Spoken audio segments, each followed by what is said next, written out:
കുട്ടികളെ, ഈ അധ്യയന വർഷത്തിൽ വിവിധ ക്ലാസ്സുകളിലെ ടെക്സ്റ്റ് ബുക്സ് മാറിയിട്ടുണ്ട് അല്ലേ? നമുക്കറിയാം, ഹൈസ്കൂൾ വിഭാഗത്തിൽ 9ാം തരത്തിലെ പാഠപുസ്തകങ്ങളാണ് മാറിയിട്ടുള്ളത്. നമ്മുടെ ചാനലിൽ കേരള പാഠാവലി, അടിസ്ഥാന പാഠാവലി എന്നിവയിലെ മുഴുവൻ പാഠഭാഗങ്ങളുടെയും ചർച്ച നടത്താനാണ് ഉദ്ദേശിക്കുന്നത്. വരും വീഡിയോസിലൂടെ മുഴുവൻ പാഠഭാഗങ്ങളുടെയും ആശയം വിശദമാക്കുന്നതാണ്. അനുബന്ധ ചോദ്യങ്ങളുടെ ചർച്ചയും ഉണ്ടായിരിക്കും. ആദ്യമായി അടിസ്ഥാന പാഠാവലിയിലെ പാഠഭാഗങ്ങളെക്കുറിച്ച് നമുക്ക് നോക്കാം. ആദ്യം ടെക്സ്റ്റ് ബുക്കിനെ കുറിച്ച് പറയട്ടെ. അടിസ്ഥാന പാഠാവലി വളരെ ആകർഷകമായ രീതിയിലാണ് ഒരുക്കിയിട്ടുള്ളത്. നിറങ്ങളോടുകൂടിയ ചിത്രങ്ങൾ ചേർത്താണ് പാഠഭാഗങ്ങൾ ചേർത്തിട്ടുള്ളത്. മാത്രമല്ല, വളരെ ലളിതമായ രീതിയിലുള്ള പാഠഭാഗങ്ങൾ ഉൾപ്പെടുത്താനും ശ്രദ്ധിച്ചിട്ടുണ്ട്. അത് നമുക്ക് ഏറെ സഹായകമാവും എന്ന് തന്നെ പ്രത്യാശിക്കുന്നു. വരും പാഠഭാഗങ്ങളിലൂടെ നമുക്കത് മനസ്സിലാക്കാം. പതിവ് പോലെ 3 യൂണിറ്റുകളാണ് അടിസ്ഥാന പാഠാവലിയിൽ പഠിക്കാനുള്ളത്. ആദ്യ യൂണിറ്റിൻ്റെ പേര് നടക്കുംതോറും തെളിയും വഴികൾ. നമുക്കറിയാം, മുന്നിലേക്ക് നടക്കുംതോറുമാണ് വഴി തെളിഞ്ഞു വരിക, വ്യക്തമായി വരിക. സഞ്ചരിക്കുമ്പോഴാണ് അനുഭവങ്ങളിലൂടെ നമ്മൾ വലുതാവുന്നത്, അറിവ് നേടുന്നത് അല്ലേ? അത്തരത്തിലുള്ള യാത്രകളെ ജീവിതയാത്രയായി നമ്മൾ മനസ്സിലാക്കേണ്ടതുണ്ട്. ജീവിതത്തിന് കരുത്തേകാൻ യാത്രകൾ സഹായിക്കുന്നു. ഇവിടെ വിവിധ തരത്തിലുള്ള യാത്രകൾ നമ്മൾ പരിചയപ്പെടുകയാണ് ഈ യൂണിറ്റിലൂടെ.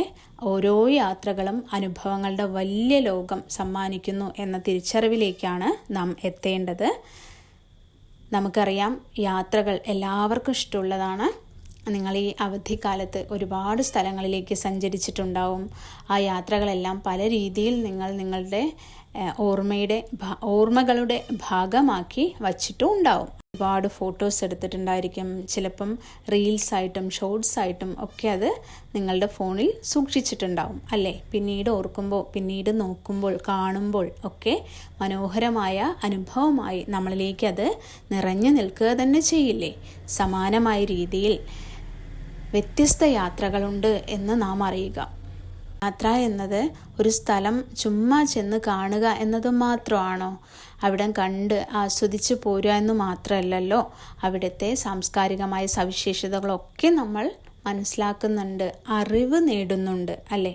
അപ്പോൾ അറിവിനും വിനോദത്തിനും കൂടിയുള്ളതാണ് യാത്ര. മാത്രമല്ല, അനുഭൂതിയുടെ ഭാഗമായത് തീരുന്നു. കാരണം എന്താ? മറക്കാനാവാത്ത ഒന്നായി നമ്മളിലേക്ക് അത് നിറഞ്ഞു നിൽക്കുന്ന അവസ്ഥയുണ്ട്. ഇനി മാത്രമല്ല, അത് ചില യാത്രകൾ അതിജീവനം കൂടി ആവാം. അതായത് ജോലിക്ക് വേണ്ടി അല്ലെങ്കിൽ ഒരു രാജ്യത്തിൽ നിന്ന് പല കാരണങ്ങൾ കൊണ്ട് രക്ഷപ്പെട്ടു പോവുകയോ വരികയോ ചെയ്യുന്ന സാഹചര്യങ്ങളുണ്ടാവാം. അതൊക്കെ യാത്രകളല്ലേ? അങ്ങനെ യാത്ര എന്നത് പഠന ആവശ്യങ്ങൾക്കുള്ളതും വിനോദത്തിന് വേണ്ടിയുള്ളതും വിജ്ഞാനത്തിന് വേണ്ടിയുള്ളതും അതുപോലെ തന്നെ ഓടി രക്ഷപ്പെടുന്ന സാഹചര്യങ്ങൾ, അങ്ങനെ പല രീതിയിലാണ് യാത്രയെ നമ്മൾ മനസ്സിലാക്കേണ്ടത്. ഓരോ യാത്രകളും അനുഭവങ്ങളാണ്, വൈവിധ്യമാർന്ന അനുഭവങ്ങൾ. അവയിൽ നിന്നെല്ലാം ഓരോരുത്തരും പലതും പഠിക്കുന്നുണ്ട് എന്നതാണ് വാസ്തവം. വിവിധ യാത്രകളുടെ വ്യത്യസ്ത മുഖങ്ങൾ പരിചയപ്പെടുത്തുന്ന 3 പാഠഭാഗങ്ങളാണ് 1ാമത്തെ യൂണിറ്റിൽ ഉൾപ്പെടുത്തിയിട്ടുള്ളത്. ആദ്യമായി മലയാളത്തിൻ്റെ തന്നെ ഏറ്റവും ശ്രദ്ധേയനായ സഞ്ചാര സാഹിത്യകാരനാണ് എസ് കെ പൊറ്റക്കാട് അല്ലേ? നമുക്കറിയാം, അദ്ദേഹത്തിൻ്റെ യാത്രാസ്മരണകൾ എന്ന സഞ്ചാര സാഹിത്യ കൃതിയിലെ ഒരു ഭാഗമാണ് ശാന്തിനികേതനം എന്ന പേരിൽ പഠിക്കാനുള്ളത്. രവീന്ദ്രനാഥ ടാഗോർ എല്ലാവർക്കും അറിയാലോ. അദ്ദേഹത്തിൻ്റെ ശാന്തിനികേതനം എന്ന വിദ്യാശാലയിലേക്കുള്ള യാത്രാനുഭവം പങ്കുവയ്ക്കുന്ന പാഠഭാഗമാണത്. 2ാമതായി പ്രശസ്ത കവി വീരാൻകുട്ടിയുടെ മിണ്ടാപ്രാണി എന്ന കൃതിയിൽ നിന്നുള്ള സ്മാരകം എന്ന കൊച്ചു കവിത. അതും വ്യത്യസ്തമായൊരു യാത്രയെ അടയാളപ്പെടുത്തുന്നതാണ്. 3ാമതായി നമുക്കേറെ പ്രിയപ്പെട്ടതായിരിക്കും, നിങ്ങൾക്കേറെ പരിചയമുണ്ടാകും, ബെന്യാമിൻ്റെ ആടുജീവിതം എന്ന നോവലിൽ നിന്നുള്ള ഒരു ഭാഗമാണ് മണൽക്കൂനകൾക്കിടയിലൂടെ എന്ന പേരിൽ പഠിക്കാനുള്ളത്. ആടുജീവിതം എന്ന സിനിമ കണ്ടതുകൊണ്ട് നിങ്ങൾക്കത് ആ പാഠഭാഗം പഠിക്കുമ്പോൾ കുറേ കൂടെ അടുപ്പം അനുഭവപ്പെടും എന്ന് തന്നെ വിശ്വസിക്കുന്നു. പാഠഭാഗങ്ങളിലേക്ക് മറ്റോരോ വീഡിയോസിലൂടെ നമുക്കതിൻ്റെ ചർച്ച നടത്താവുന്നതാണ്. നടക്കുംതോറും തെളിയും വഴികൾ എന്നല്ലേ യൂണിറ്റിൻ്റെ പേര്. ഈ യൂണിറ്റിന് ആമുഖമായി നൽകിയിട്ടുള്ളത് അല്ലെങ്കിൽ പ്രവേശക പാഠമായി നൽകിയിട്ടുള്ളത് ഒരു കത്താണ്.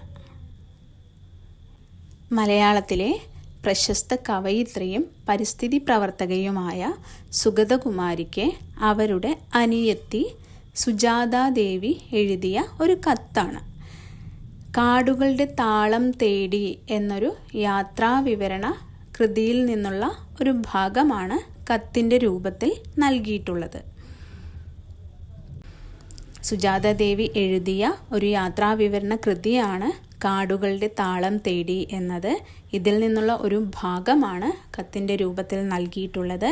ഈ കൃതിക്ക് 1999 കേരള സാഹിത്യ അക്കാദമി അവാർഡ് നേടിയിട്ടുണ്ട്. കത്തിലേക്ക് നമുക്ക് പോവാം. നോക്കൂ, ഒന്നാമതായി കത്തിൻ്റെ മാതൃക ശ്രദ്ധിക്കാം. സ്ഥലം, തീയതി, അതിനുശേഷം പ്രിയപ്പെട്ട ചേച്ചി, തുടർന്ന് പറയാനുള്ള കാര്യങ്ങൾ എഴുതുകയാണ്. പ്രിയപ്പെട്ട ചേച്ചി എന്ന് എഴുതിയിട്ട് ഒരു കോമ ഇട്ട് അതിനുശേഷം അടുത്ത വരിയായിട്ടാണ് പറയാനുള്ള കാര്യങ്ങൾ ആരംഭിക്കുന്നത്. അതുകൂടെ ശ്രദ്ധിക്കണേ.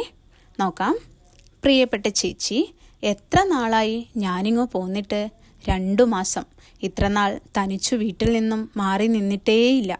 ഈ യാത്ര എല്ലാ അർത്ഥത്തിലും എനിക്കൊരു ഹിമാലയൻ യാത്രയായിരുന്നു. 12 വർഷത്തെ സാധാരണ ജീവിതത്തിൽ നിന്ന് നേടുന്നതിലെത്രയോ അധികം അനുഭവ പാഠങ്ങൾ 2 മാസത്തെ യാത്രയിൽ നിന്ന് ഞാൻ പഠിച്ചു. കഴിഞ്ഞ തീർത്ഥാടനവും ഈ പഠനാടനവും കൂടെ ജീവിതത്തിൻ്റെ എത്ര മുഖങ്ങൾ എനിക്ക് കാണിച്ചു തന്നു. ഇക്കോളജിയേക്കാളും സോഷ്യോളജിയേക്കാളും പരുക്കൻ ജീവിത പാഠങ്ങളാണ് ഞാൻ നന്നായി പഠിച്ചതെന്ന് തോന്നുന്നു.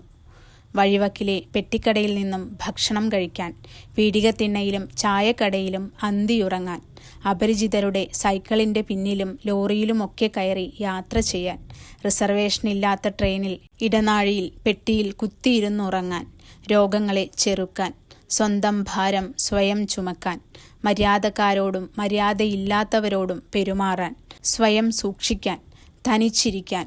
പോരെ, മറ്റൊരാളാവാൻ ഇത്രയൊക്കെ പോരെ? ഒക്കെ പ്രായോഗിക ജീവിത പാഠങ്ങൾ. ഇത്രയും ഭാഗം നമുക്കൊന്ന് നോക്കാം. അർത്ഥം മനസ്സിലായിട്ടുണ്ടാവുമല്ലോ. ഇതുവരെ വീട്ടിൽ നിന്ന് മാറി നിൽക്കാതെ ആദ്യമായി ഒരു യാത്ര പോവുകയാണ്. 2 മാസം വീട്ടിൽ നിന്ന് മാറി നിൽക്കുന്ന എഴുത്തുകാരി അവരുടെ അനുഭവത്തിൻ്റെ കുറച്ച് ഭാഗം ചേച്ചിയോട് പങ്കുവയ്ക്കുകയാണ് അല്ലേ. അത് ഈ യാത്ര എല്ലാ അർത്ഥത്തിലും ഒരു ഹിമാലയൻ യാത്രയായിരുന്നു എന്ന് പറയുന്നു. ഹിമാലയം വലുതല്ലേ? സമാനമായ രീതിയിൽ വലിയ അനുഭവങ്ങൾ, ജീവിത പാഠങ്ങൾ സമ്മാനിച്ചൊരു യാത്രയായിരുന്നു എന്നർത്ഥത്തിലാണ് ഹിമാലയൻ യാത്ര എന്ന് പറയുന്നത്. അതൊരു പ്രയോഗമാണ്, വലുപ്പത്തെ സൂചിപ്പിക്കാനുള്ള ഒരു പ്രയോഗം. എന്താണ് ഇക്കോളജി? പരിസ്ഥിതി വിജ്ഞാനീയം. എന്താണ് സോഷ്യോളജി? സാമൂഹിക വിജ്ഞാനം അല്ലെങ്കിൽ വിജ്ഞാനീയം. അതായത് സമൂഹത്തെക്കുറിച്ചും പരിസ്ഥിതിയെക്കുറിച്ചൊക്കെ പഠിക്കുക എന്നത്. ഇവയിൽ നിന്ന് ലഭിക്കുന്നതിനേക്കാൾ വളരെ അധികം കാര്യങ്ങൾ, പരുക്കൻ ജീവിത പാഠങ്ങൾ മനസ്സിലാക്കാൻ സഹായിച്ചു ഈ യാത്ര എന്നാണ് എഴുത്തുകാരി പറയുന്നത്. നോക്കൂ, എന്തൊക്കെയാണ് നമ്മൾ ഈ സാധാരണ ജീവിതത്തിൽ ചെയ്യുന്ന കാര്യങ്ങളായിരിക്കില്ല ഒരു യാത്രയിലുണ്ടാവുക. പുതിയ കാലത്തെ കുട്ടികൾ എന്ന നിലയിൽ നിങ്ങൾക്കൊരുപാട് സൗകര്യങ്ങളുണ്ട്, സാധ്യതകളുണ്ട്, സൗഭാഗ്യങ്ങളുമുണ്ട്. പക്ഷേ പഴയൊരു കാലത്ത് യാത്രകൾ എന്ന് പറയുമ്പം യാത്രയ്ക്കായി തിരിക്കുക എന്നത് അതൊരു സാഹസികത തന്നെയാണ്. ഒരു തരത്തിൽ അനുഭവങ്ങൾ തേടിയുള്ള യാത്രയിൽ ഒരുപാട് സാഹസിക നിമിഷങ്ങളിലൂടെ കടന്നു പോകേണ്ടതായി വരികയും വൈവിധ്യമാർന്ന അനുഭവങ്ങൾ ആർജിക്കാൻ കഴിയുകയും ചെയ്യും. ഇന്നത്തെ യാത്രകളിൽ അനുഭവങ്ങളില്ല എന്നല്ല ഞാൻ പറയുന്നത്. ഇന്നിൽ നിന്ന് നോക്കുമ്പോൾ ആദ്യകാലത്തെ യാത്രകൾക്ക് അതിൻ്റേതായ ഒരു വ്യത്യാസം ഉറപ്പായും ഉണ്ടാവും. ഒന്നും മോശമായിട്ടല്ല, അന്നത്തെ സാഹചര്യത്തിനനുസരിച്ച് അതിൻ്റെ സ്വഭാവം മറ്റൊന്നായിരുന്നു. ഇന്നിൻ്റെ സാഹചര്യം അനുസരിച്ച് ആ സ്വഭാവം മറ്റൊന്നാകുന്നു. അത്രയേ ഉള്ളൂ. അതുപോലെ തന്നെ അത് ആവിഷ്കരിക്കുന്നതിൽ, പങ്കുവയ്ക്കുന്നതിൽ ഒക്കെ വൈവിധ്യമാർന്ന തലങ്ങൾ നമുക്ക് തേടാൻ പറ്റുകയും ചെയ്യും. അത് നമ്മൾ മുൻപ് പറഞ്ഞതല്ലേ. നമുക്ക് ഇവിടെ എന്തൊക്കെ അനുഭവങ്ങളാണ്. സാധാരണ പെട്ടിക്കടയിൽ നിന്ന് ഭക്ഷണം കഴിക്കുക, പീടികത്തിണ്ണയിലും ചായക്കടയിലും ഒക്കെ കിടന്നുറങ്ങുക, സൈക്കിളിൻ്റെ പിന്നിൽ അറിയാത്തവരുടെ സൈക്കിളിൻ്റെ പിന്നിൽ യാത്ര ചെയ്യുക, റിസർവേഷൻ ഇല്ലാത്ത ട്രെയിനിൻ്റെ ഇടനാഴിയിലൊക്കെ യാത്ര ചെയ്യുമ്പോൾ കൊണ്ടുപോയ വസ്ത്രങ്ങളും മറ്റും വെച്ചിട്ടുള്ള പെട്ടിയിൽ തലചേർത്ത് വെച്ച് കിടന്നുറങ്ങുക. അതുപോലെ തന്നെ രോഗങ്ങളെ ചെറുക്കുക. നമുക്ക് കുഞ്ഞു കുഞ്ഞു അസുഖം വരുമ്പോൾ നമ്മൾ വല്ലാതെ വേവലാതിപ്പെടും. പക്ഷേ യാത്രക്കിടയിലാവുമ്പോൾ അതെല്ലാം ചെറുത്ത് തോൽപ്പിക്കാനുള്ള മാർഗങ്ങൾ കണ്ടെത്തുകയും, അല്ലെങ്കിൽ ചെറിയ പ്രശ്നങ്ങൾ ഒരു പ്രശ്നമല്ല എന്ന നിലയിൽ നമ്മൾ ആ അനുഭവങ്ങളെ സ്വാംശീകരിക്കാനും നേടിയെടുക്കാനും ശ്രമിക്കുകയും ചെയ്യുമല്ലോ. അതാ പറയുന്നത്. പിന്നെന്താ, സ്വന്തം ഭാരം സ്വയം ചുമക്കുക, മര്യാദയില്ലാത്തവരോടും മര്യാദയുള്ളവരോടും ഒക്കെ എങ്ങനെയാണ് പെരുമാറുക. കാരണം നമ്മൾ വ്യത്യസ്തരായ മനുഷ്യരെ കാണും ഓരോ യാത്രയിലും. അപ്പോൾ അവരോടൊക്കെ പെരുമാറാൻ സ്വയം സൂക്ഷിക്കുക, തനിച്ചിരിക്കുക. ഇങ്ങനെ നമ്മളല്ലാത്ത നമ്മൾ മറ്റൊരാളായി തീരുന്ന വ്യത്യസ്തമായ അനുഭവങ്ങളെ സ്വായത്തമാക്കുന്ന ഒന്നായിരിക്കും ഓരോ യാത്രയും. ആ തിരിച്ചറിവാണ് ഇവിടെ എഴുത്തുകാരി പങ്കുവയ്ക്കുന്നത്. നമ്മുടെ യാത്രകളും അത്തരത്തിലൊക്കെ ആയിരിക്കാം പലപ്പോഴും, അല്ലേ? ഇനി ചെറിയ കുട്ടികൾ എന്ന നിലയിൽ നിങ്ങളുടെ ഒപ്പം രക്ഷിതാക്കൾ ഉണ്ടായിരിക്കും. യാത്രകൾക്ക് പരിമിതി ഉണ്ടായിരിക്കാം, പരിധി നിശ്ചയിച്ചിട്ടുണ്ടാവും. പക്ഷെ കുറെ കൂടി വലുതായി, സ്വതന്ത്രമായി, വിശാലമായി യാത്രകളൊക്കെ ചെയ്യുമ്പോൾ നമ്മൾ മറ്റൊരു രീതിയിൽ, ഇത് ശരിക്കും നിങ്ങളുടെ ഭാഷയിൽ പറഞ്ഞ എക്സ്പ്ലോർ ചെയ്യുക എന്ന് പറയില്ലേ, അനുഭവങ്ങളെ കൂടുതൽ എക്സ്പ്ലോർ ചെയ്യാൻ സാധിക്കും. പിന്നെ നിങ്ങൾക്ക് ഏറ്റവും പരിചിതമായിട്ടുള്ളതാണ് വ്ളോഗുകൾ, അല്ലേ? ട്രാവൽ വ്ളോഗൊക്കെ ഇഷ്ടം പോലെ ഉണ്ടായിരിക്കും. അതിലെല്ലാം രസമായിട്ടുള്ളത്, അല്ലെങ്കിൽ ഫാമിലിയോട് ഒന്നിച്ചു പോകുന്നത് മാത്രമല്ല, വളരെ സാഹസികമായിട്ടുള്ള യാത്രകളുടെ സോളോ ട്രാവലൊക്കെ ഉണ്ട്. സോളോ മീൻസ് തനിച്ച് യാത്ര ചെയ്യുന്ന അഡ്വഞ്ചറസ് ആയിട്ടുള്ള കാര്യങ്ങളിലേക്കൊക്കെ, ആ ഇടങ്ങളിലേക്കൊക്കെ യാത്ര ചെയ്യുന്ന ഒരുപാട് യൂട്യൂബ് ചാനലുകൾ കാര്യങ്ങളുണ്ട്. അവയൊക്കെ നിങ്ങൾ നോക്കുക. ലോകം എത്ര വിശാലമാണ്, എത്ര വൈവിധ്യങ്ങൾ നിറഞ്ഞതാണ്, ഓരോ ജീവിതങ്ങൾ എങ്ങനെയാണ് എന്ന് നമുക്ക് മനസ്സിലാക്കാം. അപ്പോൾ ഒരു സ്ഥലത്തേക്ക് ചെല്ലുമ്പം അവിടുത്തെ മനുഷ്യരെ, അവരുടെ രീതികൾ, സ്വഭാവം, ഭാഷ, വേഷം, വസ്ത്രം, സംസ്കാരം, ആ ഇടങ്ങളുടെ സാംസ്കാരികമായ പ്രത്യേകത, പാരിസ്ഥിതികമായ പ്രത്യേകത, അങ്ങനെ ഒരുപാട് കാര്യങ്ങൾ നമുക്ക് മനസ്സിലാക്കാനുണ്ടായിരിക്കുമല്ലോ. അപ്പോൾ ആ അർത്ഥത്തിൽ, ആ രീതിയിലേക്ക് നമ്മളെ പരിവർത്തനപ്പെടുത്തും. നമ്മൾ നമ്മളായി നിന്നുകൊണ്ട് അവിടെ ഒരു നിലനിൽപ്പ് പലപ്പോഴും സാധിക്കില്ല. കാരണം നമ്മൾ ചെന്നെത്തുന്ന ഇടത്തിൻ്റെ സ്വഭാവത്തിനനുസരിച്ച്, സാഹചര്യത്തിനനുസരിച്ച് നമ്മൾ പൊരുത്തപ്പെടുക തന്നെ വേണമല്ലോ.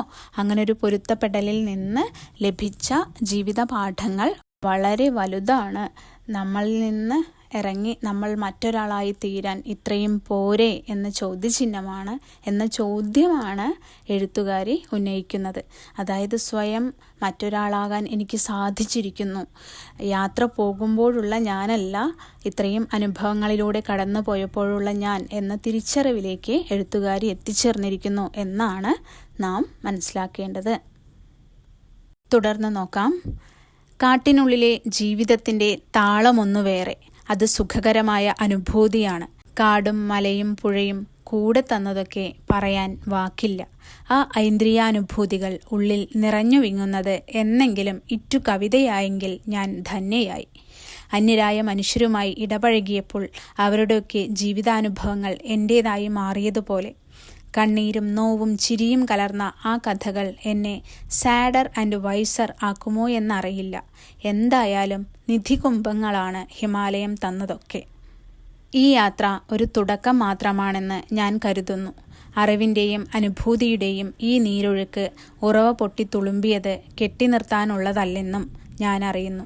ഇതിൻ്റെ ആഴവും ഒഴുക്കും വർദ്ധിക്കാൻ, ഇത് എത്തേണ്ടയിടത്ത് ചെന്നെത്താൻ അപ്രമേയതയുടെ കാരുണ്യം ഗംഗാപ്രവാഹമായി അലിഞ്ഞെത്തി എന്നെ അനുഗ്രഹിക്കട്ടെ. വേഗം നാട്ടിലെത്താം, വീട്ടിലെത്താൻ തിരക്കായി. സ്വന്തം അനിയത്തി സുജാതാദേവി. ഇവിടെ കൃതിയുടെ പേര് നമുക്ക് പരിചയപ്പെടാൻ വേണ്ടി മാത്രമാണ് കാടുകളുടെ താളം തേടി എന്ന് കൃതിയുടെ പേര് നൽകിയ ശേഷം എഴുത്തുകാരിയുടെ പേര് നൽകിയിട്ടുള്ളത്. സാധാരണ സ്വന്തം സാധാരണ ഒരു കത്താണെങ്കിൽ സ്വന്തം അനിയത്തി എന്ന് പറഞ്ഞ് അനിയത്തിയുടെ ആരുടെയാണെങ്കിലും പേരെഴുതി അവസാനിപ്പിക്കുകയാണ് ചെയ്യുക, അല്ലേ? കാടിനുള്ളിലെ ജീവിതം വ്യത്യസ്തമാണ് എന്ന് പറയാണ്. ഹിമാലയൻ പരിസരത്തുകൂടിയുള്ള ഒരു യാത്ര കൂടിയാണ് കാടും അതിൻ്റെ അനുഭവങ്ങളും ഒക്കെയാണ്. മുൻപ് പറഞ്ഞ പ്രയോഗത്തിൽ യഥാർത്ഥത്തിൽ ഇതൊരു ഹിമാലയൻ യാത്ര തന്നെ എന്ന് പറയുന്നത് ഹിമാലയം കാണലുണ്ട്, അതോടൊപ്പം തന്നെ അതൊരു വലിയ അനുഭവം തന്നെയാണ് എന്ന ഒരു പ്രയോഗം കൂടിയായിട്ടാണ്. ഇവിടെ നോക്കൂ, വ്യത്യസ്തമായതാണ്. ഐന്ദ്രിയാനുഭൂതികൾ എന്ന് പറഞ്ഞാൽ അറിയില്ലേ? പഞ്ചേന്ദ്രിയങ്ങളെ സമ്പുഷ്ടമാക്കുന്ന അനുഭവങ്ങളാണ് തനിക്കുണ്ടായിട്ടുള്ളത് എന്നും അത് എഴുതാൻ സാധിച്ചാൽ താൻ ധന്യയായി എന്നും എഴുത്തുകാരി പറയുകയാണ്. അതുപോലെ തന്നെ ഈ അനുഭവങ്ങളെല്ലാം തന്നെ ചിലപ്പോൾ എന്നെ സാഡർ ആൻഡ് വൈസർ, സാഡർ പറഞ്ഞാൽ അറിയില്ലേ? സാഡ്, ദുഃഖം, ഒരു ദുഃഖിതയാക്കുകയാണോ അതോ വൈസർ, അറിവുള്ള ഒരാളാക്കി തീർത്തതാണോ എന്നറിയില്ല എന്നാണ് പറയുന്നത്. അതായത് പല അനുഭവങ്ങളും ദുഃഖം നിറഞ്ഞത് ആയിരിക്കാം, പക്ഷേ ആ ദുഃഖത്തിൽ നിന്നും നമ്മൾ കുറേ കാര്യങ്ങൾ പഠിക്കും. അപ്പം നമ്മൾ വൈസറാവും. അതായത് ദുഃഖമാണെങ്കിലും ദുഃഖത്തിൽ നിന്ന് നമ്മൾ പുതിയ പാഠങ്ങൾ പഠിക്കുന്നത് കൊണ്ട് നമ്മുടെ അറിവ് കൂടി വർദ്ധിക്കുന്നുണ്ട്. അപ്പോൾ അനുഭവങ്ങൾ പലപ്പോഴും നമ്മൾ പ്രതീക്ഷിച്ചതിനും വ്യത്യസ്തമാകാം, വിപരീതമാകാം, ദുഃഖം നിറഞ്ഞതാവാം. പക്ഷെ അവിടെയൊക്കെ ഏതൊരവസ്ഥയിലും ഏതനുഭവത്തിൽ നിന്നും നമ്മൾ ഒരുപാട് കാര്യങ്ങൾ പഠിക്കുന്നുണ്ട്. അതുകൊണ്ട് തന്നെ ഞാൻ ഇതിൽ രണ്ടും ആവാം എന്ന അർത്ഥത്തിൽ എഴുത്തുകാരി പറയുന്നു. അത് സാഡർ ആൻഡ് വൈസർ ആക്കുമോ എന്നറിയില്ല എന്നാണ് പറയുന്നത്. പക്ഷേ ഈ ഒരു ഹിമാലയൻ യാത്ര അല്ലെങ്കിൽ കാടുകളുടെ സൗന്ദര്യം അനുഭവിച്ചുകൊണ്ടുള്ള ഈ യാത്ര എല്ലാ അർത്ഥത്തിലും പുതിയ ഒന്നായിരുന്നു, ഒരു നവീന അനുഭവമായിരുന്നു എന്ന് പറയുകയാണ്. ഇത് ഇങ്ങനെ ചുമ്മാ അനുഭവിച്ച് അത് കെട്ടി നിർത്തുക മാത്രമല്ല എന്നും താൻ കവിതകളായിട്ടോ അല്ലെങ്കിൽ മറ്റൊരു രീതിയിൽ ഇത് സംക്രമിക്കപ്പെടണം, അതായത് ആവിഷ്കരിക്കപ്പെടണം, അവതരിപ്പിക്കപ്പെടണം, അത് ഉറപ്പായും ഉണ്ടാകും എന്ന പ്രത്യാശയും വച്ചു പുലർത്തുകയും വേഗം വീട്ടിലേക്ക് എത്താൻ കൊതിയാകുന്നു എന്നുകൂടെ പറഞ്ഞുകൊണ്ട് അവസാനിപ്പിക്കുന്നു. നോക്കൂ, കത്തിൻ്റെ മാതൃക മനസ്സിലാക്കി വയ്ക്കുക. രണ്ടാമതായി, നമ്മൾ കണ്ടതും കേട്ടതും അനുഭവിച്ചതുമായ ഒരു യാത്രയുടെ അനുഭവത്തെ ആവിഷ്കരിച്ചതിൻ്റെ രീതി ശ്രദ്ധിക്കുക. യാത്രാ വിവരണം എഴുതുന്ന ഒരു പതിവ് നമുക്കറിയാം, ശീലമുണ്ടാകാം, ചെറിയ ക്ലാസ്സുകളിൽ നമ്മൾ പഠിച്ചിട്ടുണ്ടാവും. യാത്രാ വിവരണങ്ങൾ നമുക്ക് എഴുതി സൂക്ഷിക്കാവുന്നതാണ്. അത് പല രീതിയിലാവാം എന്നതിൻ്റെ ഒരു മാതൃകയാണ് ഇവിടെ കത്തായി നൽകിയിട്ടുള്ളത്. അത് ശ്രദ്ധിക്കുക. പുതിയ കാലത്തേക്ക് വരുമ്പോൾ ഞാൻ മുൻപ് പറഞ്ഞതുപോലെ വ്ളോഗ്സായിട്ടും റീൽസായിട്ടും ഷോർട്സായിട്ടും മറ്റു വലിയ ലെങ്തി വീഡിയോസായിട്ടും ഒക്കെ നമുക്കത് സൂക്ഷിച്ചു വയ്ക്കാവുന്നതാണ്, അങ്ങനെ ഒരുക്കാവുന്നതാണ്. നമ്മൾ ഓരോ യാത്രയിലും കാണുന്ന അനുഭവങ്ങളെ, സംഭവങ്ങളെ ഒക്കെ കോർത്തിണക്കി ഫോട്ടോ ആൽബങ്ങളായിട്ടോ അല്ലെങ്കിൽ കൊളാഷുകളായിട്ടോ അതല്ലെങ്കിൽ വീഡിയോസായിട്ടോ ഒക്കെ നിർമ്മിക്കാനുള്ള ശ്രമങ്ങളും നിങ്ങളുടെ ഭാഗത്ത് നിന്നുണ്ടാവുക. ഇങ്ങനെ യാത്രകൾ എപ്പോഴും നമ്മെ ഹരം കൊള്ളിപ്പിക്കുന്ന ഒന്നായിരിക്കും. അതിലൂടെ അറിവും അനുഭവങ്ങളും വിനോദവും എല്ലാം നമുക്ക് ലഭിക്കുന്നുണ്ട്. അത്തരത്തിൽ വ്യത്യസ്ത യാത്രാനുഭവങ്ങളെ പരിചയപ്പെടുത്തുന്ന യൂണിറ്റാണ് നടക്കും തോറും തെളിയും വഴികൾ എന്ന ആദ്യ യൂണിറ്റ്. ആദ്യ പാഠഭാഗം ശാന്തിനികേതനം എന്ന യാത്രാ വിവരണമാണ്. അത് അടുത്ത വീഡിയോസിലായിട്ട് നമുക്ക് പരിചയപ്പെടാം. ക്ലാസ് ഇഷ്ടമായാൽ ലൈക്ക് ചെയ്യാനും ഷെയർ ചെയ്യാനും സപ്പോർട്ട് ചെയ്യാനും മറക്കല്ലേ. Thank you.